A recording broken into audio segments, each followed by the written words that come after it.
Episode के start में हमें एक इंटरकोर्स सीन दिखाया जाता है जिसके ख़त्म होते ही प्रोस्टिट्यूट बिल्डिंग छोड़कर बाहर आती है और अपने बॉस को कॉल करके कहती है कि उसने काम कर दिया है। यहाँ उसका बॉस बोलता है कि अभी तुम्हें रूम नंबर 306 होटल स्टारडस्ट के अंदर भी जाना है, जहाँ पर उसे मिस्टर हिराकावा नाम का आदमी मिलेगा, जिसके बाद वो फ्री हो सकती है। यहाँ पर वो इस बात के लिए एग्री भी कर देती है। यहाँ हमें पता चलता है कि उस लड़की का नाम मारिया है। यहाँ उसे एक वॉइस मैसेज आता है जिसमें एक लड़की सैड वॉइस में बोलती है कि तुम ये सब कब तक करती रहोगी, जिसका ये रिप्लाई भी करती है। यहाँ पर वो अपने घर पर आती है जहाँ पर उसे वही सेम मैसेज सुनाई देता है, लेकिन यहाँ पर हमें एक और मैसेज ऐड हुआ दिखता है जिसमें दूसरी लड़की बताती है कि ये काम करने में उसे बहुत मजा आता है और तुम विक्टिम प्ले करना बंद कर दो क्योंकि तुम्हें ये भी नहीं पता कि तुम आखिर हो कौन। तभी इस लड़की को कुछ अचानक से याद आता है और ये बोलती है कि वो हुरुमी चूनो है, यानी कि ईची की ट्यूटर। यहाँ इस वक्त तक सब कुछ क्लियर हो चुका था, यानी कि इसको यहाँ पर स्प्लिट पर्सनैलिटी डिसऑर्डर होता है जिसमें मारिया एक प्रोस्टिट्यूट है और हुरुमी एक ट्यूटर। यहाँ एक्चुअली में होता ये था कि जब हुरुमी होश में होती थी तब वो टेलीफोन बॉक्स में मैसेज ड्रॉप करती थी जिसका रिप्लाई बाद में मारिया देती थी। यहाँ सारा का सारा काम टेलीफोन वॉइस मैसेजेस के थ्रू होता है। यहाँ हमें बैकग्राउंड में इन्हीं दोनों के मैसेजेस के कन्वर्सेशन भी सुनाई देते हैं। मारिया कहती है कि हुरुमी फेक है और वो ही ओरिजिनल है क्योंकि वो इस शरीर में पहले आई थी, वहीं इसी का उल्टा यहाँ पर हुरुमी कहती है। यहाँ एक रिपोर्टर कहती है कि दिन ब दिन लिटिल स्लगर का टेरर इस शहर में बढ़ता ही जा रहा है और इसका रिसेंटली विक्टिम यहाँ पर यूइची टायरा यानी ईची था। यहाँ दोनों में से एक कॉप कहता है कि शायद से लिटिल स्लगर का सागी के साथ कोई भी रिलेशनशिप नहीं है क्योंकि उसे छोड़कर भी लिटिल स्लगर औरों को भी विक्टिम बना रहा है। यहाँ दूसरा कॉप कहता है कि सीधा जंप मत करो कंक्लूजन्स पे क्योंकि पहले 2 केसेस सागी से रिलेटेड थे और बाकी के 2 केसेस यूइची से, तो यानी कि हमें अब इन्हीं दोनों के बीच में रिलेशनशिप ढूंढना है। यहाँ हुरुमी भी एक लड़के के पास जाती है जिसके साथ शायद से वो हुरुमी बन के काम करती थी, विच मीन्स कि ये दोनों यहाँ पर एज अ टीचर काम करते थे। हुरुमी अपने मन में सोचती है कि वो कौन है, वो कहाँ है, एक्सेट्रा। यहाँ हमें मारिया के वॉइस मैसेज सुनाई देते हैं जिनमें मारिया कहती है कि वो अपनी लाइफ को फुल्ली एंजॉय कर रही है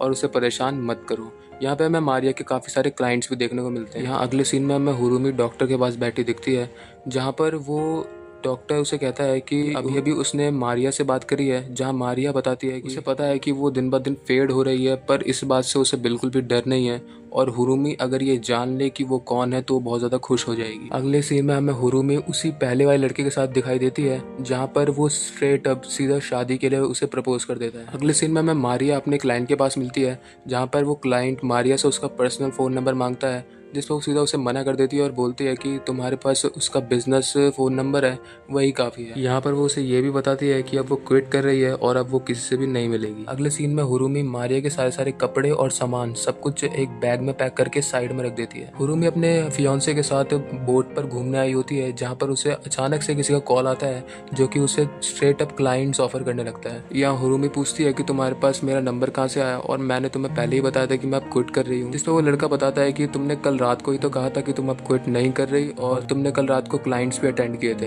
यहाँ ये बात क्लियर थी कि ये सारा का सारा काम मारिया नहीं किया था। यहाँ सीन चेंज होता है जहाँ पर हुरुमी अपने घर पर आके अपनी अलमारी को फिर से चेक करती है जहाँ पर उसका सामान अलमारी में नहीं होता और मारिया का सारा सामान अपने आप वापस आ जाता है। वहीं मारिया का एक वॉइस मैसेज भी आता है जिसमें बोलती है तुम मुझसे इतना ईजिली छुटकारा नहीं पा सकती। तभी यहाँ पे किसी का फोन आता है जिसे अटेंड करते वक्त हुरुमी वापस से मारिया बन जाती है। हुरुमी और उसका फियांसे वेडिंग शूट के लिए आए होते हैं और यहाँ अगले ही सीन में मारिया फिर से एक्टिव होकर अपने क्लाइंट्स अटेंड करने लगती है। यहाँ हुरुमी के मन में अब बहुत सारे कॉन्फ्लिक्ट चल रहे थे। वो कहती है कि हुरुमी तुम मारिया से बहुत ज़्यादा स्ट्रांग हो और मारिया जैसा कोई भी नहीं है। वही मारिया कहती है कि उससे एस्केप करना इम्पॉसिबल है। हुरुमी कहती है कि प्लीज़ मुझे छोड़ दो, मेरी शादी होने वाली है, जिस पर मारिया तुरंत मना कर देती है। अगले सीन में हुरुमी का फियांसे उसे पेंडेंट गिफ्ट करता है पर अभी तक उन दोनों की शादी नहीं हुई थी। अगले सीन में डॉक्टर हुरुमी से कहता है कि तुम्हें अपने हस्बैंड को सारी की सारी बातें बता देनी चाहिए वरना आगे जाके बहुत परेशानी होगी। यहाँ अगले सीन में हुरुमी ईची के पास बैठी दिखाई देती है जहाँ पर ईची कहता है कि उसे नहीं बल्कि हुरुमी को ही एक्चुअल में डॉक्टर की ज़रूरत है। यहाँ अगले सीन में हुरुमी मारिया का सारा सामान एक जंकयार्ड में जाके फेंक देती है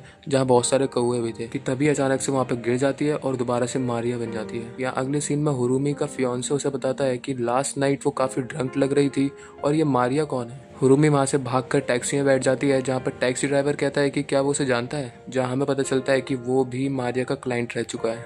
अगले सीन में हम देखते हैं कि मारिया का सारा सामान अपनी जगह वापस आता है और हुरूमी का सारा सामान जंक यार्ड में चला जाता है। हुरूमी अपना सामान लेने जंक यार्ड में जाती है, जहाँ उसे उसका पेंडेंट भी दिखाई देता है। यहाँ हमें फिर से वॉइस मैसेज सुनाई देते हैं जिसमें मारिया कहती है कि तुमने उसका सामान क्यों फेंका, वो उसे कभी भी अकेला नहीं छोड़ेगी। यहाँ अगले सीन में हमें हुरूमी और ईची एक ही साथ दिखाई देते हैं, जहाँ ईची बहुत ज़्यादा खुश होकर बताता है कि अब उस पर कोई भी शक नहीं कर रहा है क्योंकि अब वही विक्टिम है, और वो लिटिल स्लगर को इसके लिए थैंक्स भी बोलता है। यहाँ अगले सीन में मारिया कहती है कि उसे भी फ्री होना है और अब तुम असली होने का नाटक बंद करो। हुरूमी गुस्से में आकर टेलीफोन सिस्टम तोड़ देती है, पर तभी उसे एक कॉल आता है जिसमें मारिया ही थी, और मारिया कहती है कि तुम ही फेक हो और वो ओरिजिनल है। जिस पर हुरूमी सेल फोन को और मारिया की लगी हुई पेंटिंग को दोनों को तोड़ देती है, लेकिन तभी हुरूमी का हाथ कोई पीछे से पकड़ लेता है और वो चिल्ला पड़ती है। यहाँ अगले सीन में हमें हुरूमी दिखाई देती है जो कि बिल्डिंग से बाहर आ जाती है, पर इस हद तक मारिया बहुत ज्यादा हावी हो चुकी थी हुरूमी पर।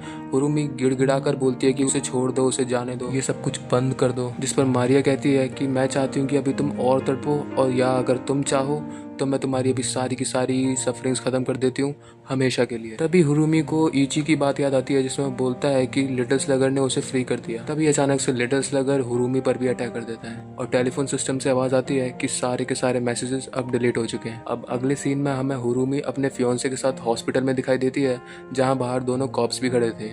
उनमें से एक कॉप बोलता है कि हमें पहले ईची की स्टेटमेंट लेनी चाहिए क्योंकि अभी हुरूमी अपने फियोंसे के साथ बिजी है। यही एक कॉप कहता है कि मुझे सारे के सारे विक्टिम्स काफ़ी रिलीफ दिखाई देते हैं अटैक होने के बाद। यहाँ हम उसी बूढ़े आदमी को देखते हैं जो कि फ्लोर पर कुछ बना रहा था। नर्स आके पूछते हैं कि आप क्या बना रहे हो, तो वो बोलता है एक लिटिल बटरफ्लाई। अगले सीन में हुरूमी और उसके फियोंसे टीवी देख रहे थे जिसमें न्यूज़ आती है कि लिटिल स्लगर अब पकड़ा गया है। इस वक्त सागी भी टीवी देख रही थी, और जैसे ही पुलिसमैन बताने वाला होता है कि उसने लिटिल स्लगर को कैसे पकड़ा, वैसे ही हुरूमी टीवी को ऑफ कर देती है। वो बोलती है कि अगर तुम जल्दी नहीं गई तो लेट हो जाओगी। लास्टली वो सागी से कहती है कि ये गुड न्यूज़ है ना, जिस पर सागी एग्री करती है।